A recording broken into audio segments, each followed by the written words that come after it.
So, Ginette, welcome to Kempire Radio. How are you? I'm doing absolutely great. It's kind of cold, but it's all good.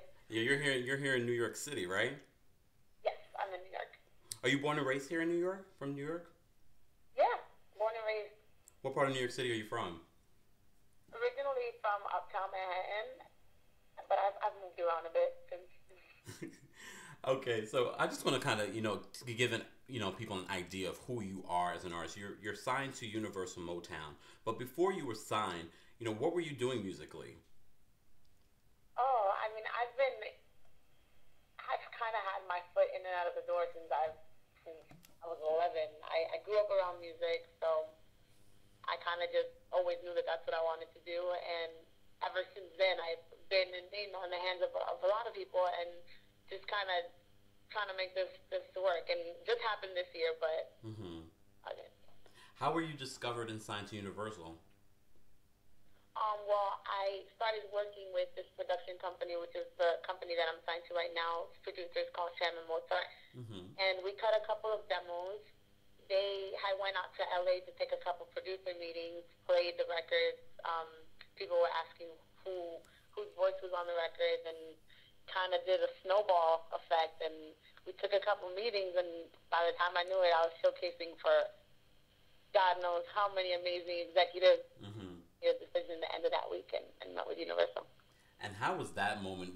I mean, every artist, here on Kempire Radio, along with myself, as an artist, how was that feeling of, at 19 years old, signing your first record deal? I mean, honestly, it was kind of like finally. But no, it was amazing. It was something that I've been working towards for so long. So finally, know that I had it in the bag. It was an amazing feeling. I still can't believe it, actually, to this day. Yeah. So, I mean, a lot of artists, we talk about from, back in the day that they used to really focus on development. What have you been doing so far in preparation for, an album and, music and that kind of thing?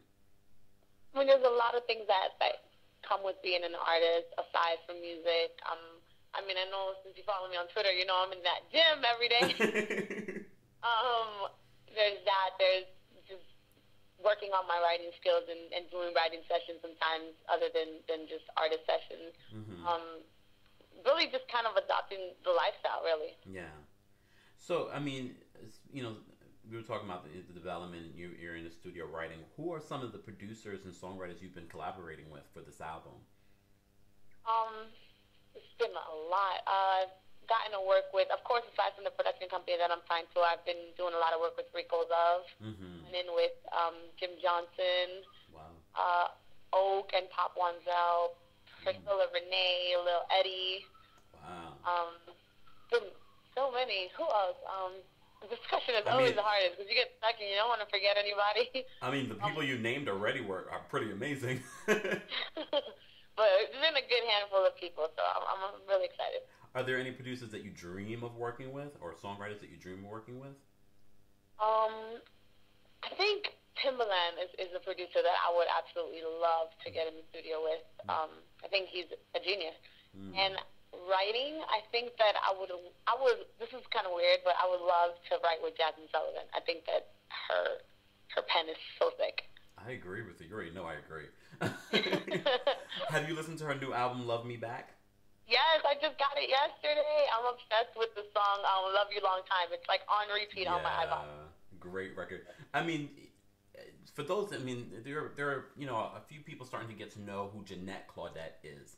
And, we were talking about, Jasmine Sullivan, who's considered a soul R&B artist. What, category would we consider Ginette Claudette?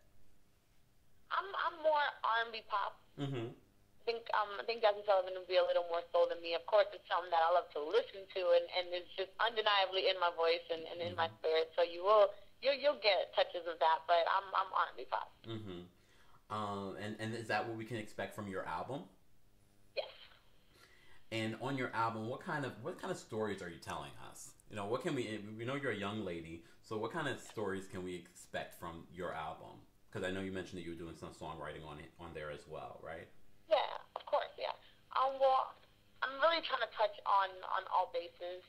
Happy, sad, heartbreak, in love, not in love, I love you, I hate you, pretty much the whole spectrum. But and of course fun records, because I'm young, I'm only 19, so I'm trying to touch all bases so that everybody can relate to the record. I'm gonna play devil's advocate and say, you know, there are people who are going to say, you're only 19, so what do you know about love? Oh, I mean, no, a little bit. Who are some of you, I mean, we were just talking about Jasmine Sullivan. Who are some of your influences, you know, that may influence this album, or just people you generally like to, you know, listen to? I listen to so much music, so that's a broad question. I love Lauryn Hill. She's one of my favorite artists. Absolutely one of my inspirations. Right now, of course, Beyonce. I think she inspires everybody, huh? Yeah. I mean, this question is so broad. I think the best way to answer it is to say what are the last albums that I just bought, and I bought Nicki's album, I bought Rihanna's album, and I just got Kanye's album. So those are and of course Jasmine Sullivan. So those are the records that I'm listening to a lot right now. Wow. Is there any particular song that's your favorite right now that you're like playing out? I'm playing out. Well, I was playing out What's My Name when it came out. I saw your YouTube video for that. Right now, I'm actually playing out this record called Collard Greens and Cornbread on Fantasia's album. Is the record that I'm absolutely obsessed with right now. Yes. We were discussing that album on Kempire Radio, and I call Fantasia's album back to me the best R&B record of the year. Oh, yeah, that's right. But, you know, let's talk about the early days of Claudette, of Ginette Claudette. I mean, you said you grew up listening to music. Is your entire family involved in music? Are they artists as well? Yes, my mother is actually a singer. She was pretty big in her day in the Dominican Republic, so I kind of just grew up around it, like in studios and seeing her. Of course, she sings in Spanish, but I still grew up kind of seeing the lifestyle develop. So I just naturally developed a love for it as well. But I knew that I wanted to conquer, this industry. Can we expect a Spanish record from you? Maybe. I mean, eventually. I tend to set one goal, meet that goal first, and then set another. But definitely, that's in the future. And speaking of some goals, what are some of your goals for now? Well, right now, like I just said, my main goal right now is to just create an amazing body of work that's received well by the audience. And then after that, I mean, I want to, of course, do more writing for other artists, want to get into some acting, kind of just really, really explore all aspects of the entertainment industry. Well, who are some of the artists you would love to write for? I would love to write for Rihanna.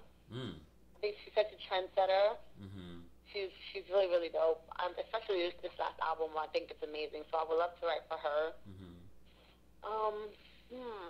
It's hard. Melanie. I would love to write for Melanie, do more work with her. Melanie Fiona? Yeah, I just recently, I mean, if nothing is of course guaranteed, but I just recently did some work with her, so hopefully. Oh, congratulations on that. Here on Kempire Radio, we love Melanie Fiona. Melanie Fiona was actually our first celebrity guest, so we definitely I hope that song gets on the album. We definitely will support. Yeah, thank you. No, she's amazing. She sounds great on it as well. So. I mean, first of all, let me just say I was introduced to you through Little Eddie, and I've been following you since that day. And I'm very impressed by your artistry, and I mean, a lot of people don't know you play the guitar and piano. I mean, besides being a really great vocalist and songwriter. Thank you. How long have you been playing the guitar and piano? Well, the guitar is something that I picked up around 12 years old. I got my first guitar on my 12th birthday. I used to be very involved in church. I used to sing in church a lot, and my church director always played guitar, and it's something that I just saw, and I was just like, I want to do that. So I started taking some lessons and kind of just ended up really teaching myself along the road, and same as piano. I mean, I just mentioned Little Eddie. I sent him, I say, what would you want me to ask her on the show? And all he said was, ask her how much I love her. Oh, I love Eddie.